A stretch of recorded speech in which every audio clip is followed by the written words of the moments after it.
नमस्कार। प्रादेशिक समाचार के साथ मैं पूनम केरकेट्टा। पहले मुख्य समाचार।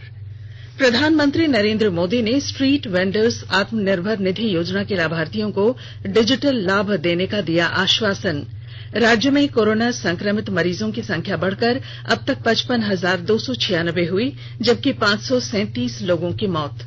देवघर में पुलिस ने 2 स्थानों पर छापेमारी कर 11 साइबर अपराधियों को किया गिरफ्तार। पुलिस अधीक्षक को मिली गुप्त सूचना के आधार पर हुई कार्रवाई। और गुमला में पुलिस ने युवक की अपहरण कर हत्या मामले में 5 लोगों को किया गिरफ्तार। आरोपियों में युवक का पिता भी शामिल। और अब समाचार विस्तार से। प्रधानमंत्री नरेंद्र मोदी ने कहा है कि देश में गरीबों के बारे में बहुत बातें कही गई, लेकिन पिछले 6 वर्षों में उनके लिए अभूतपूर्व काम किए गए। प्रत्येक क्षेत्र में जहां भी गरीब अभाव में नजर आए, उन्हें सक्षम बनाने के लिए सरकार योजनाएं लेकर आई। श्री मोदी आज वीडियो कॉन्फ्रेंसिंग के जरिए street vendors Atmanirbhar Nidhi PM Svanidhi योजना के मध्य प्रदेश के लाभार्थियों के साथ संवाद कर रहे थे। उन्होंने स्ट्रीट वेंडर्स को डिजिटल लाभ उपलब्ध कराने की घोषणा करते हुए कहा कि उन्हें ऑनलाइन डिलीवरी की सुविधा देने पर विचार किया जा रहा है। यह सुनिश्चित करने के लिए बैंकों और डिजिटल भुगतान की सुविधा उपलब्ध कराने वाले पक्षों के सहयोग से नई शुरुआत की गई है कि स्ट्रीट वेंडर्स डिजिटल शॉपकीपिंग से अछूते न रहें।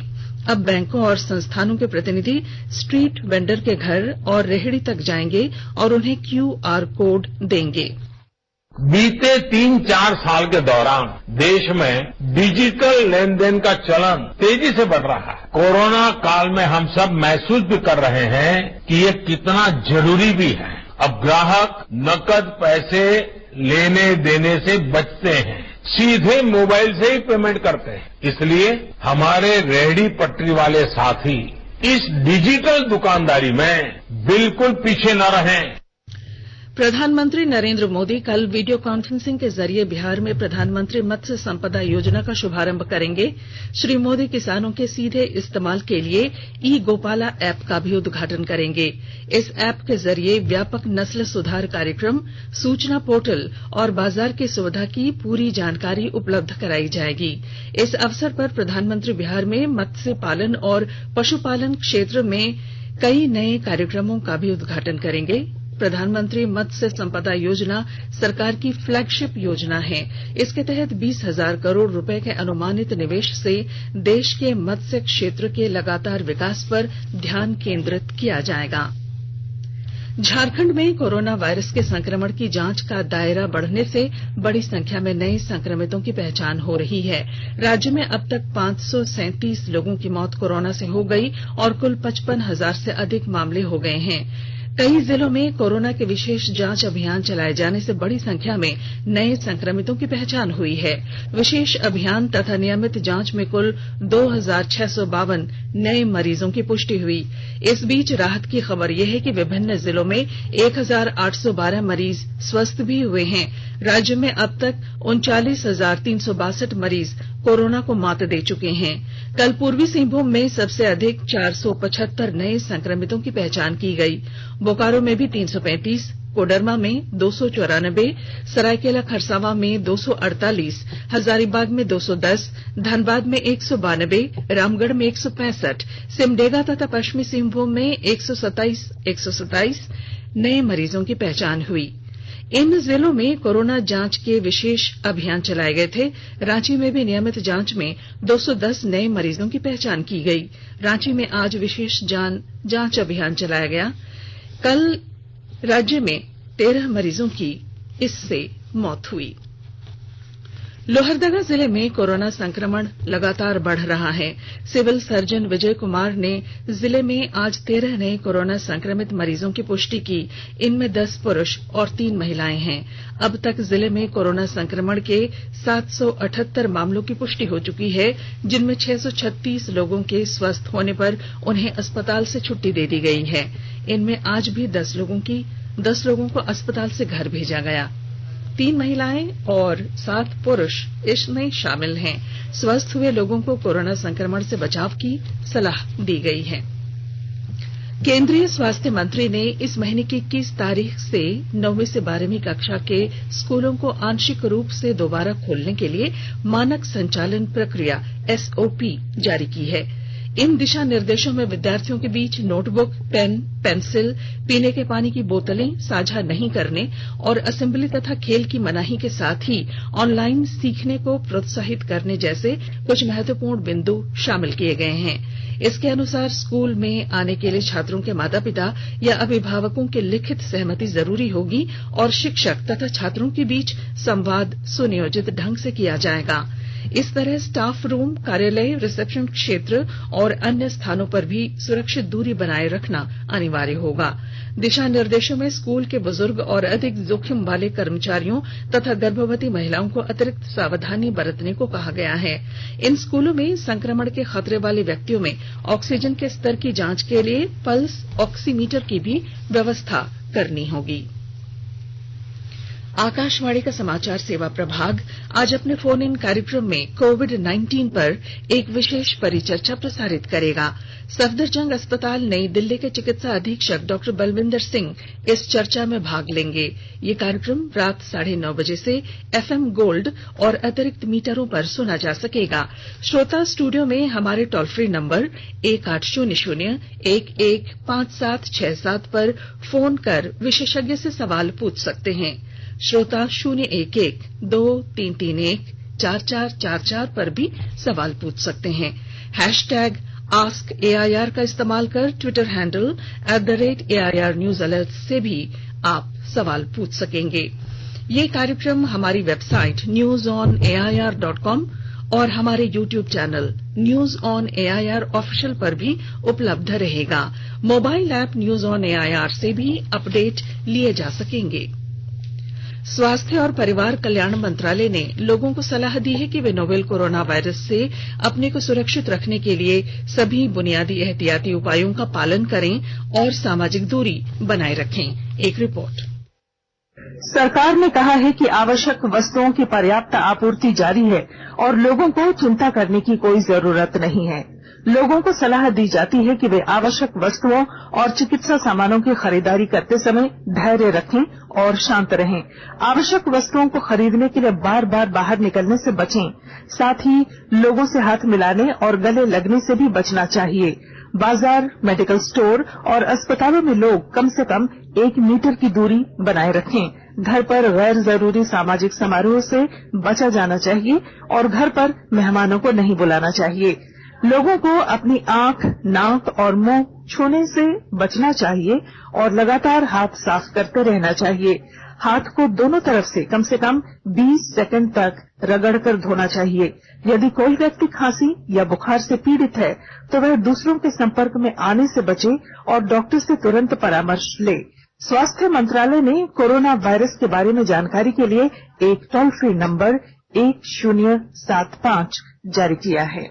इधर राज्य सरकार की ओर से भी कई दिशा निर्देश जारी किए गए हैं। इस सिलसिले में सरकार ने हेल्पलाइन नंबर 181 जारी किया है। सरकार ने कहा है कि कोरोना वायरस से संदिग्ध तौर पर संक्रमित कोई व्यक्ति पाया जाता है तो इसकी सूचना 0651 जो रांची का कोड है और टेलीफोन नंबर 2261-000 तथा 2261-002 के अलावा फैक्स नंबर 2261-856 और मोबाइल नंबर 9955837428 पर दी जा सकती है। आकाशवाणी रांची भी आपसे अपील करता है कि कोविड-19 के संक्रमण से बचने और अन्य लोगों को सुरक्षित रखने के लिए कृपया घर पर ही रहें और सरकारी दिशा निर्देशों का पालन करें। आकाशवाणी के ताजा तरीन समाचारों के लिए आप हमारी वेबसाइट newsonair.com पर लॉग ऑन कर सकते हैं। ताजा समाचार Twitter handle @AIR news alerts और Facebook page all India radio news पर भी उपलब्ध है। आप प्रादेशिक समाचार एकांश के ट्विटर हैंडल @AIR न्यूज_रांची और Facebook page AIR news Ranchi के अलावा YouTube channel regional news unit Ranchi पर भी हमारे बुलेटिन सुन सकते हैं। देवघर के पुलिस अधीक्षक को मिली गुप्त सूचना के आधार पर 2 स्थानों पर छापेमारी कर 11 साइबर अपराधियों को गिरफ्तार किया गया है। गिरफ्तार सभी साइबर अपराधी फर्जी मोबाइल नंबर से फर्जी बैंक अधिकारी बनकर आम लोगों को एटीएम और केवाईसी अपडेट करने के नाम पर उनके खाते से रुपए निकालने का काम करते थे। मधुपुर के आरक्षी उपाधीक्षक के नेतृत्व में गठित टीम ने मधुपुर अनुमंडल के 2 स्थानों से अपराधियों को गिरफ्तार किया। गिरफ्तार अपराधियों के पास से 36 mobile, 46 SIM card, 11 bank passbook, 9 ATM, 1 laptop और 60,000 रुपए नगद बरामद किए गए। विधानसभा अध्यक्ष रविंद्रनाथ महतो ने मॉनसून सत्र के दौरान आवश्यक व्यवस्थाओं पर चर्चा को लेकर 15 सितंबर को बैठक बुलाई है। इस दौरान मॉनसून सत्र की तैयारियों पर चर्चा की जाएगी। बैठक में मुख्य सचिव, डीजीपी और सभी विभागों के अधिकारी मौजूद रहेंगे। गौरतलब है कि विधानसभा का मॉनसून सत्र 18 से 22 सितंबर तक आयोजित किया गया है। बोकारो के उपायुक्त ने सभी बैंकों को व्यवसायियों और आम लोगों को ऋण मुहैया कराने के लिए अभियान चलाने का निर्देश दिया है। विस्तृत ब्यौरे के साथ हमारे संवाददाता। बोकारो जिला के उपायुक्त राजेश कुमार सिंह ने प्रधानमंत्री रोजगार सृजन कार्यक्रम के तहत जिले के बैंकों को ऋण उपलब्ध कराने में गति लाने को कहा है। उपायुक्त ने मंगलवार को बैंकों के प्रतिनिधियों के साथ बैठक कर ऋण वितरण की समीक्षा की। उन्होंने बैंकों को लक्ष्य के अनुरूप ऋण की स्वीकृति देने को निर्देश दिया है। साथ ही उन्होंने नाराजगी जाहिर करते हुए कहा है कि प्रधानमंत्री रोजगार सृजन कार्यक्रम के तहत ऋण की स्वीकृति देने में कोताही बर्दाश्त नहीं की जाएगी। उपायुक्त ने जिले के समस्त सरकारी और गैर सरकारी बैंकों को निर्धारित लक्ष्य अगले 2 सप्ताह में पूरा कर लेने को निर्देश दिया है। मनोज कुमार, आकाशवाणी समाचार, Bokaro. New Delhi Howrah Grand Chord section में नियमित ट्रेनों में भी राजधानी एक्सप्रेस की रफ्तार से ही अपनी यात्रा के स्थानों पर पहुंच सकेंगे। इससे अब रेल यात्री कोडरमा से नई दिल्ली 2 घंटे पहले पहुंच जाएंगे। नई टाइम टेबल में आने वाले दिनों में कोडरमा से नई दिल्ली की 1066 किलोमीटर की दूरी मात्र 15 घंटे में पूरी होगी।